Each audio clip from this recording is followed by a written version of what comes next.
First up is Eternals, which is the latest film in the Marvel Cinematic Universe, and I'm not gonna lie, I have been slightly dreading doing this review because I wanted to love this movie so badly. I love Marvel movies in general, and I always go into them wanting to enjoy them, but this one in particular, I felt like I had a lot riding on. I think some of that just comes from the fact that Chloé Zhao is the director, the fact that it's an Asian woman who comes from a very indie background, getting to direct this film with huge star power. You know, you've got Angelina Jolie and Salma Hayek in a Marvel movie, not to mention you've also got people like Gemma, Kumail Nanjiani, Kit Harington, Richard Madden. You got your little Game of Thrones reunion there. You know, Leah McHugh, Brian Tyree Henry, Lauren Ridloff, Barry Keoghan, and Ma Dong-seok. Like, it's just, it felt like such a recipe for awesomeness.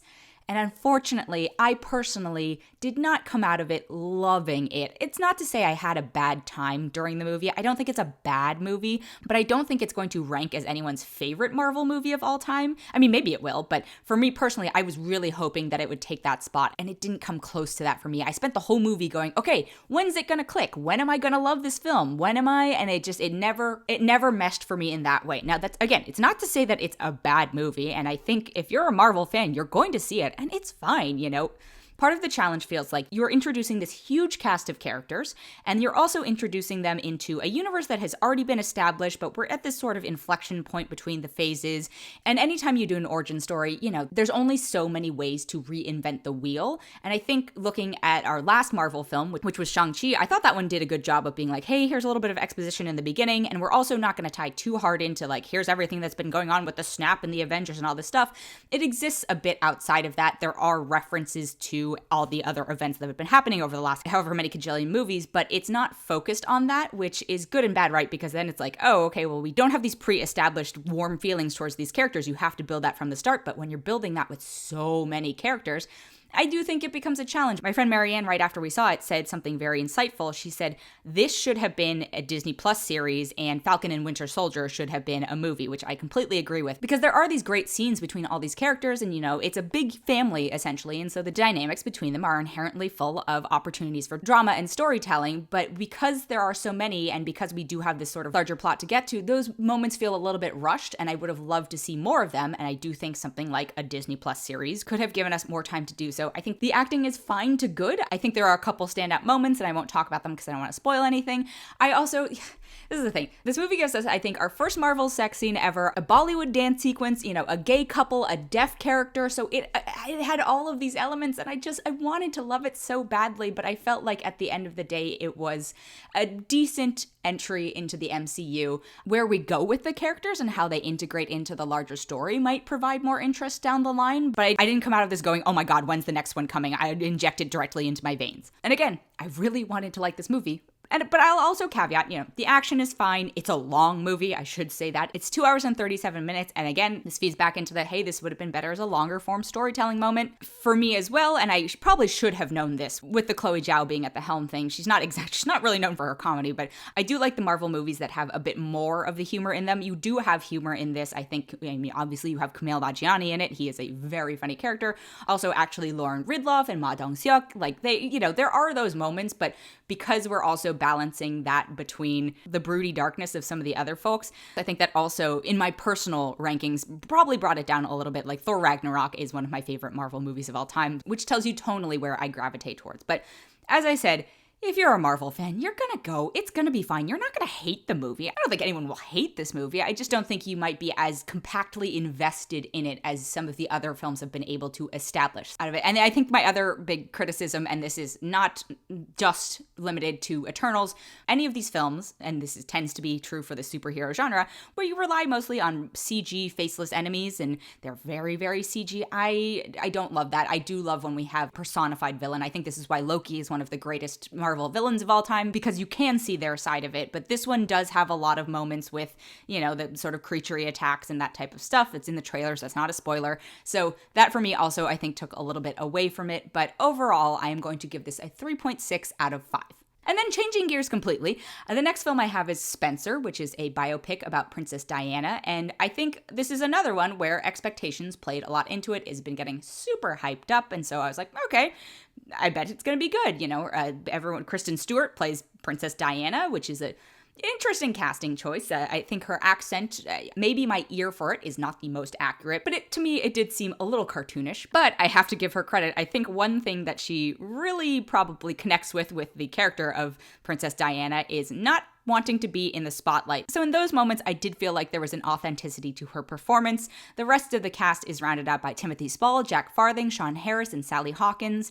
It takes place over a Christmas weekend with the royals, and Diana is just like not having a good time, which is something I completely understand. I believe it takes place towards the end of the disintegration of her marriage, but she's still technically married. And it just, again, it wasn't exactly my cup of tea. I do think there are strong performances. I was distracted by the accent part. It's from director Pablo Larraín, who just seems to enjoy making movies about famous sad women. He made Jackie with Natalie Portman, and it's a beautifully shot film. The costuming, I'm sure, is going to win many awards because it looks very real to the photos I've seen of Princess Diana in the same dresses.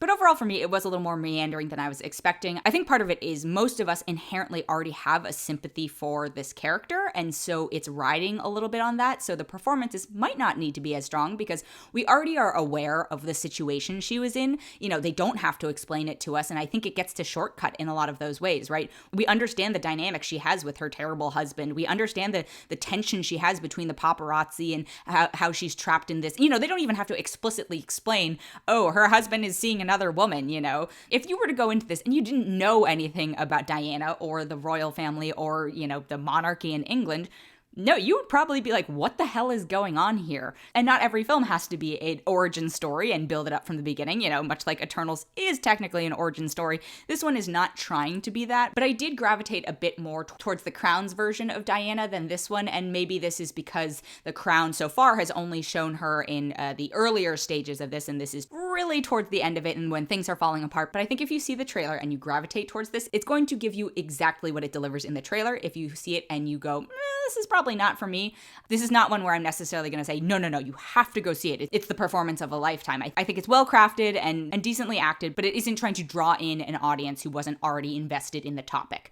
But I personally am going to give it 3.8 out of 5. And then there's the new Apple TV Plus original film Finch, which stars Tom Hanks and a robot. I go into every movie I see wanting to like it because I'm about to spend, let's say, an hour and a half to 2 hours of my life watching something. So I never go in being like, ooh, I hope this is terrible. But sometimes you just know a movie is not going to be great when you go into it, and you hope otherwise, but then when it's terrible, you're like, yep, that tracks. And I think Finch is terrible because it doesn't have anything to say.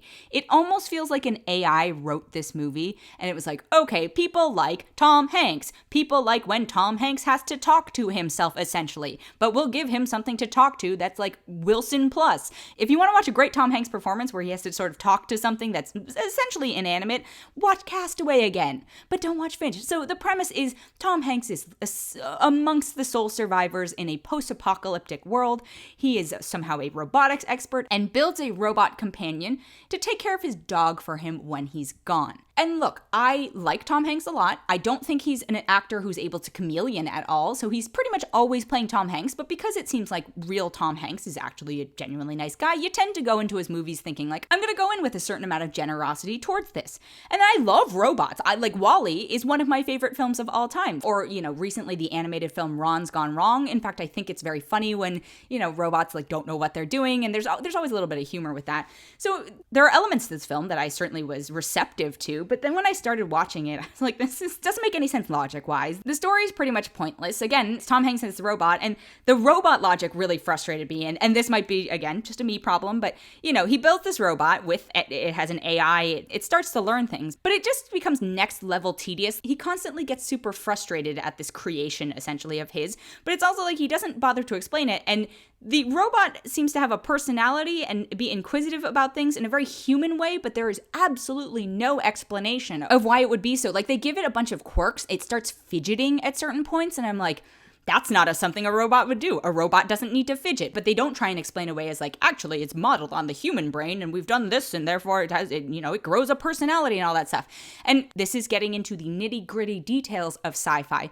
But By the same token, a great sci-fi movie, or a great movie in general, if it's telling a wonderful story, you will ignore all of those things. You won't focus on that. In fact, you'll find it endearing, right? You'll be like, oh my God, that's adorable. The robot's nervous or whatever it may be. But because there was no heart to this story, or the heart feels like it's relying on the fact that like people like dogs. For example, The Electrical Life of Louis Wain, which I'll talk about a bit, features cats a bunch, but it doesn't rely on the presence of cats and people's affinity for cats for you to invest in the story itself. So again, I hated this movie because I don't think it had anything to say. It just relied constantly on tropes. It tried to take a bunch of shortcuts and failed, being like, well, people like these things, therefore, if we do this, they'll automatically care about these characters. That doesn't work, and Tom Hanks can't save this movie, and Caleb Landry Jones as this robot can't save this movie, and the poor dog that's in this movie can't save this movie. I'd like to point out that Tom Hanks has shown that he has the acting chops and the story can be there. He had more chemistry with Wilson, the inanimate volleyball who can't talk back in Castaway, than he does with this robot that's able to speak to him. And then if you want to watch a cute movie about a robot friendship that maybe has gone a little bit awry, watch Ron's Gone Wrong. But I absolutely cannot recommend Finch, even if you already have Apple TV Plus and it's available to you. I am only going to give it 1.5 out of 5. And then the next film I have is called The Electrical Life of Louis Wain. It is available on Amazon Prime streaming, and sometimes I watch films and I go, this film is not earning this moment out of me. I recognize that there is something going on in my own personal life that is impacting my viewing of this, and it is getting more emotion out of me than it deserves. That was my viewing experience with The Electrical Life of Louis Wain. It's not the movie's fault. In fact, it benefited from it, but I don't know why. I was just feeling really emotional when I watched this film, so it definitely got some tears out of me. It's a biopic about the British artist Louis Wain, who drew cats, and essentially, according to this film, may have been responsible for popularizing cats in pop culture and media and as pets as a whole. I tried to look into that a little bit more, but this movie may have been a stretch on that one. He's played by Benedict Cumberbatch in this, which was another reason I was like, all right, I'll go see this movie. And his eventual wife is played by Claire Foy, another great reason to go see it. The cast is a pretty strong British who's who of people. It's, the two of them, Andrea Riseborough, Toby Jones, Amy Lou Wood, Olivia Colman, because is it a British film without Olivia Colman? Probably not. Sophia DiMartino, Jamie Demetriou, and then Taika Waititi shows up for a little bit, and I'll pretty much watch him in anything. But the film is fine. I don't think it's anything unexpected. There are a little bit of sort of psychedelic moments. It does deal with mental illness. Those moments are handled in sometimes an oversimplified, sort of rudimentary way, but there's sort of a blunt force to them that does evoke emotion. I think the thing that did hold it together for me was Claire Foy and Benedict Cumberbatch's relationship. They're playing two characters who are, it's funny, they're playing two characters who are supposedly like societal outcasts. They're not outcasts, but they're just sort of like funky, don't fit in folks, and yet they're played by two of the most, gorgeous, talented British actors of modern day, and so it's like, okay, all right, sure, you can, sure. But I do think that their love story in it is probably the core of it. And then, if you like cats, there are a lot of them in this. I waited to review this movie until it came out on streaming. It did have a brief theatrical window, but I do think this is one that maybe you could, put on with a nice cup of tea at home, and that'd be a fine viewing experience, but I wasn't gonna be like, hey, rush out to a theater to see this movie. It's a subjective and interesting look into the rise of popularity of cats, and we know how much the internet loves cats. And then part of it is a love story that I do think is relatively well told. Aside from that, I'm not going to rag on this. As I said, I cried a little bit. I don't know if most people are going to. I think it was just me having a bad day, but I do think that there's enough to connect to that I'm not going to be like, nobody see this movie. So I personally am going to give it 3 out of 5. And then the last film I have this week is called The Souvenir Part II, and I admittedly had not seen The Souvenir, and so I did a double feature of these films. It's directed by Joanna Hogg, and my understanding is that it is a semi-autobiographical look at her time in film school. So not having seen the first one and watching them back to back, you cannot see Part 2 without having seen Part 1, and admittedly, very rarely does someone go to a sequel for a film without having seen the first part. I have done this before, but only with something like Paddington, where I knew I didn't really need to see the first part. This one, you absolutely need to see The Souvenir in order to have The Souvenir Part 2 make sense. It stars Honor Swinton Byrne, who is the daughter of Tilda Swinton. Tilda Swinton also happens to be in these movies, and both The Souvenir and The Souvenir Part 2 take place during the protagonist's time in film school. In the first part, she gets involved in a relationship with an older man who, it's not a healthy relationship by any means possible, and then the second part is sort of dealing with the fallout from that. I felt a little bit triggered at some of the film school. The film is very meandering, and I think I didn't end up liking The Souvenir Part 1, but because I'd committed to watching The Souvenir Part 2, I just felt compelled to watch through it. And I think I liked The Souvenir Part 2 a little bit better, but I actually don't think that makes it a better film. So the first one focused on the relationship between Honor Swinton Byrne's character and a character played by Tom Burke, and my frustrations with their relationship were probably why I didn't like the movie as much, but it gave something sort of, I think, tangible to root the film in. But then the second part, the one that is coming out right now, is the fallout from that, and I think the character feels untethered, which makes sense given what happens in the first one, but then the whole film feels untethered as a byproduct of that. And then the things that were sort of annoying and triggering to me were the insecurities of the film students, just again having gone to film school and been on sets with people where, you know, they're like changing up the lighting and nobody has any idea what anybody's doing and you're all just faking it till you make it. I totally get that.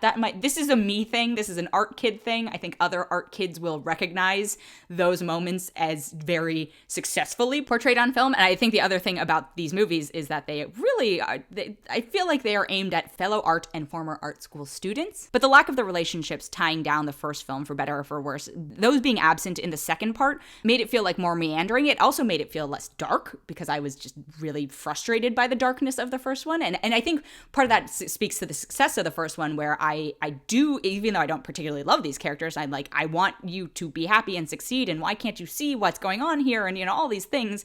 You're still sort of rooting for them. But then in the second one, because that is absent, you're just like, what are you doing? I truly don't know. I'm not in a bad way, but it doesn't start out in a bad way, but it's just like, I don't get what you're doing, and because the character doesn't get what they're doing, it just feels like a sort of self-indulgent exploration or diary of what this person was feeling at the time. But there still needs to be a plot. And then I think this summarizes it well. The fact that there's a film within the film, and it's an artistic interpretation of their art school thesis and all that stuff, I was just like, and I'm out. But I know that this is the type of thing that will absolutely appeal to some people. So if you liked The Souvenir Part 1, I do think you will probably like The Souvenir Part 2, because I didn't like The Souvenir Part 1. I found Part 2 a slog. I think that what I liked about Part 2 was that it was more buoyant, but I wouldn't have traded that for the lack of plot that grounded it. So I personally am only going to give this 2.9 out of 5, but I totally acknowledge and recognize that a lot of people are going to like it, and I'm happy for them.